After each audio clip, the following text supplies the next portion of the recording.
Supreme court ने attorney general को military custody में 102 अफराद की मुकम्मल तफसीलात फराहम करने की हिदायत कर दी। सलमान अकरम राजा की फौरी हुक्म इम्तना देने की इस्तदा मुस्तरद कर दी गई। चीफ जस्टिस उमर अता बंदियाल ने जुबानी रिमार्क्स दिए कि तवक्को करते हैं कि जब तक सुप्रीम कोर्ट में मुकदमा ज़ेर समाअत है, फौजी अदालतें ट्रायल शुरू नहीं करेंगी।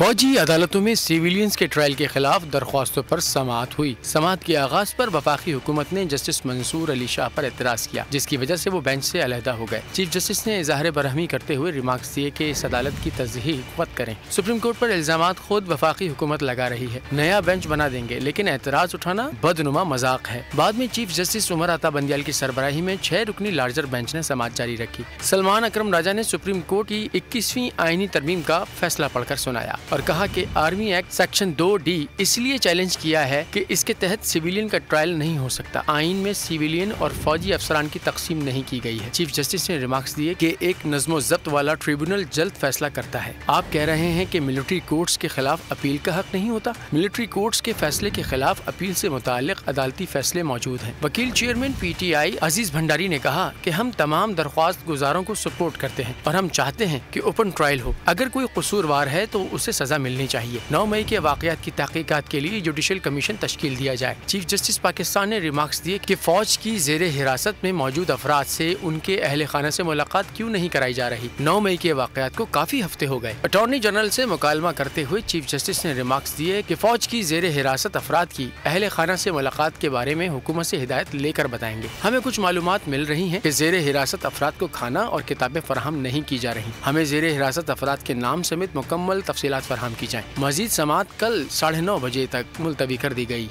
आज 9 मई से ज्यादा स्याह दिन है। हुकूमत ने अपनी शिकस्त देखकर ऐलान कर दिया कि हम आईन और कानून को नहीं मानते। लतीफ खोसा बरस पड़े। कहा मुल्की हालात का तकाजा है कि फौजी अदालतों से मुताल्लिक पिटीशन का फैसला किया जाए। चीफ जस्टिस ने कहा हमारे पास डंडा नहीं मॉरल अथॉरिटी है। इन लोगों ने सुप्रीम कोर्ट के बाहर जलसे में तौहीन अदालत की है। अदालत इन्हें तौहीन अदालत के नोटिस दे। वकला इस फैसले पर पहरा देंगे। ने कहा ये पाकिस्तान के लिए एक बहुत ही भयानक और बहुत डार्क डे मुतसवर होगा पाकिस्तान की तारीख में। वजीर आजम की जानिब से ऐसा एतराज आए हमें, और दूसरी जानिब से भी उन्होंने कहा कि हमें जहाँ तक मंसूर अली शाह की ज़ात का ताल्लुक है, उस पर, उनकी इंटेग्रिटी पर, उनकी अहलियत पर, उनके जज्बे पर किसी को कोई शुबा और वो नहीं है। ये वफाक की जानिब से भी कहा गया। अटॉर्नी जनरल ने भी कहा। मुझे समझ नहीं आती है कि फिर वजीर आजम ने क्यों कर ये मुतसवर किया कि कॉन्फ्लिक्ट ऑफ इंटरेस्ट इसमें मुतसब किया जाएगा, सिवाय इसके कि इसको ताखीरी हरबा के तौर पर, और ये देखते हुए 2 दिन की समाअत जो हमारी दलाइल थी, ये देखते हुए ये नाकाबिले दिफा है ये अमल। फौजी अदालतों का क़याम आइन से मुतसादिम है। ये बावर करते हुए ये हुकूमत ने अपनी शिकस्त मानी है। ये वाज़े तौर पर नजर आ रहा है कि ये बेंच क्या, ये हमने तो फुल कोर्ट की इस्तदा की थी कि 15 के 15 जजेस बैठे और ये फैसला करें। दुबई में पीपल्स पार्टी और नून लीग के दरमियान मुलाकातों की अंदरूनी कहानी। पीपल्स पार्टी ने पंजाब समेत दीगर सूबों में सीटें मांग ली। गिलानी खानदान, परवेज अशरफ, कायरा, नदीम अफजल चंद और कुछ दीगर हलकों में नून लीग अपने उम्मीदवार खड़ा नहीं करेगी। शहबाज शरीफ भी लंदन से दुबई पहुंचेंगे और PP से होने वाली मीटिंग में मौजूद होंगे। वज़ीर आज़म शहबाज शरीफ पीपल्स पार्टी और नून लीग में मसालहती का किरदार अदा करेंगे। दुबई में होने वाली अहम मुलाकात में निगरान वज़ीर आज़म का नाम भी फाइनल किया जाएगा। इलेक्शन की तारीख भी इसी मुलाकात के दौरान दोनों जमातें फाइनल करेंगी। असम्बली की मुद्दत पूरी होने से पहले असम्बली तोड़ने के मामले पर भी ज़ेरे गौर आएगा। ये मामला असम्बली वक्त से पहले तोड़ने से इलेक्शन मुहिम के लिए वक्त मिल सकेगा। साबिक वज़ीर आला पंजाब परवेज इलाही की एक और केस में गिरफ्तारी। जेल से निकलते ही FIA की टीम ने उन्हें पकड़ लिया। जिला कचहरी लाहौर ने जिस्मानी रिमांड की इस्तदा पर फैसला महफूज कर लिया। लाहौर हाई कोर्ट ने परवेज इलाही को एंटी करप्शन केस से डिस्चार्ज करने के खिलाफ हुकूमती अपील की समाअत पर नोटिस जारी करते हुए 11 जुलाई को जवाब तलब कर लिया। परवेज इलाही की एक बार फिर रिहाई और गिरफ्तारी। साबिक वजीर आला पंजाब की जिला कचहरी में पेशी। तहरीक इंसाफ के सदर चौधरी परवेज इलाही को वफाकी तहकीकाती इदारे ने रिहा करते ही एक और केस में गिरफ्तार कर लिया। FIA की टीम परवेज इलाही को जेल से गिरफ्तार करके ले गई और जिला कचहरी में पेश कर दिया। FIA ने अदालत को बताया परवेज इलाही को करोड़ों रुपए की मशकूक ट्रांजैक्शन केस में गिरफ्तार किया है।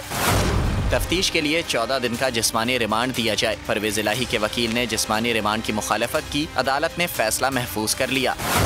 लाहौर हाई कोर्ट में परवेज इलाही को एंटी करप्शन के मुकदमे में डिस्चार्ज करने के खिलाफ हुकूमती अपील की समाअत हुई। दरख्वास्त में इस्तदा की गई कि अदालत के फैसले को कलअदम करार देकर मुकदमा बहाल करने का हुक्म दिया जाए। अदालत ने परवेज इलाही और दीगर फरीकैन को नोटिस जारी करते हुए 11 जुलाई को जवाब तलब कर लिया। इदारों के खिलाफ बगावत पर उकसाने के केस में शहबाज गिल के खिलाफ इश्तिहारी करार देने की कार्रवाई शुरू। अदालत ने FIA को शहबाज गिल को फौरी गिरफ्तार करने का हुक्म दे दिया। नादरा को शनाख्ती कार्ड ब्लॉक करते हुए फौरी कार्रवाई करने की हिदायत भी कर दी। जज ने रिमार्क देते हुए कहा गिल जानबूझकर केस ट्रायल को आगे नहीं बढ़ाना चाहते। अदालत ने इश्तिहारी करार देने की कार्रवाई का ऑर्डर देते हुए 26 जुलाई को रिपोर्ट्स तलब कर ली। State Bank monetary policy committee का हंगामी इजलास। State Bank monetary policy committee ने शरह सूद में 1% इजाफा कर दिया है। इस हवाले से बात करते हैं नुमाइंदा बोल न्यूज़ कफील अहमद से। बताइएगा कफील। देखिए, स्टेट बैंक में हंगामी इजलास जो है वो स्टूडियो मॉनेटरी पॉलिसी कमेटी की उसका हुआ था और उसमें अब से कुछ देर कबल जो है वो शरह सूद में 1% का इजाफा जो है वो कर दिया गया है। इससे कबल मैं आपको बताऊं कि 12 जून को मॉनेटरी पॉलिसी कमेटी का इजलास हुआ था जिसमें शरह सूद को बरकरार रखने का जो है वो 21% पर फैसला किया गया था। ताहम आज हंगामी इजलास हुआ और ये फैसला किया गया कि जो शरह सूद है उसमें 1% इजाफा किया जाएगा। मैं आपको बताऊं कि IMF की ये एक शर्त भी थी कि जो डिस्काउंट रेट है उसमें इजाफा किया जाए और स्टेट बैंक ने जो है वो इससे कबल इम्पोर्ट्स पर जो पाबंदियाँ थी उसको खत्म किया था और आज जो है वो शरह सूद में मजीद 1% का इजाफा कर दिया गया। जो मॉनेटरी पॉलिसी कमेटी का इजलास तो उसमें कहा गया कि इस वक्त हुकूमत ने बजट के बाद जो इक़दाम उठाए हैं उसके बाद जो देखा जाए तो उससे महंगाई में मजीद इजाफा होगा और यही वजूहात है कि जो मॉनेटरी पॉलिसी उसको टाइट रखा गया है। और शुक्रिया आपका कफील। सदर में सदर मुमलिकत डॉक्टर आरिफ अलवी की गैर मौजूदगी और उनकी अदम मौजूदगी में कानून साजी का अमल तेज हो गया है। कायम मुकाम सदर सादिक संजरानी ने नाअहली की मुद्दत 5 साल करने से मुतालिक बिल की मंजूरी दे दी। मजीद जानेंगे deputy bureau chief Islamabad Ali शेर से। अली शेर, बताइएगा कौन कौन से बिलों की मंजूरी दी गई है? जी बिल्कुल वही हुआ जिसका इंतजार था और वो इंतजार ये था कि सदर आरिफ अलवी जो है वो हज पर जाएंगे और उसके बाद कायम मुकाम सदर के तौर पे सादिक संजरानी जो है चेयरमैन सेनेट हैं गाड़ी संभालेंगे तो उसके बाद हुकूमती बिल जो है वो फौरी तौर पर निकलेंगे। खास तौर पे इलेक्शन के हवाले से जो तरमीमी बिल था जिसमें नवाज शरीफ, जहांगीर तरीन समेत 5 साल सजा से ज्यादा नाअहली की सजा ना होने का जो बिल है उस पे अब से कुछ देर कबल कायम मकाम सदर सादिक संजरानी ने दस्तखत कर दिए हैं। इस तरह ये एक्ट बन गया है और अब इसे कल जो है वो गजट ऑफ पाकिस्तान में छपने के लिए भेज दिया जाएगा और उसके बाद ये नाफज हो जाएगा। हाँ, इसको चैलेंज जरूर किया जा सकता है। अगर किसी अदालत में चैलेंज किया जाता है और उस पर स्टे होता है या कुछ होता है वो अगली बात है, लेकिन असूली तौर पे आज जो है वो एक्ट बन गया है। कल गजट ऑफ पाकिस्तान में शाये हो जाएगा। आज सुबह में जब कोयटा से सादिक संजरानी साहब जो है वो इस्लामाबाद आए थे और ईवान सदर पहुंचे थे तो वहाँ पे उन्होंने आते ही जो है फाइनेंस बिल यानी कौमी बजट जिसको कहते हैं 2023-24 उसके ऊपर दस्तखत कर दिए थे। तो इस तरह से जो है उसकी का जो अमल दरामद है वो 1 जुलाई से शुरू होगा फाइनेंस बिल का। तो 2 अहम बिल जो है वो आज सादिक संजरानी ने साइन कर दिए हैं जिसमें जो फाइनेंस बिल है वो तो खैर पहले भी होता रहता है लेकिन ये जो बिल था अगर इनकी जगह पे सदर आरिफ अलवी होते तो मुमकिन तौर पे वो रोक सकते थे, 10 दिन के लिए मुशावरत करने के लिए रोक सकते थे, फिर उसके बाद दोबारा वापस भेज सकते थे फिर वो। ठीक है अली शेर, बहुत शुक्रिया, आपसे मजीद भी जानते रहेंगे। पाकिस्तानी कोहपेमाओं का एक और शानदार कारनामा। 4 पाकिस्तानी कोहपेमाओं ने नांगा पर्वत की खूनी चोटी को सर करने का एजाज हासिल कर लिया।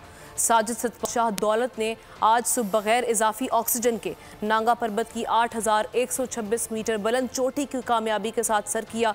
इसके बाद इम्तियाज अली सतपारा और यूसुफ अली ने भी आज सुबह ही कामयाबी के साथ माउंट नांगा पर्वत सर कर ली।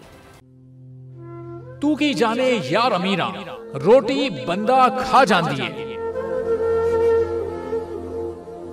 यूनान में कश्ती उलटने का अलमनाक हादसा।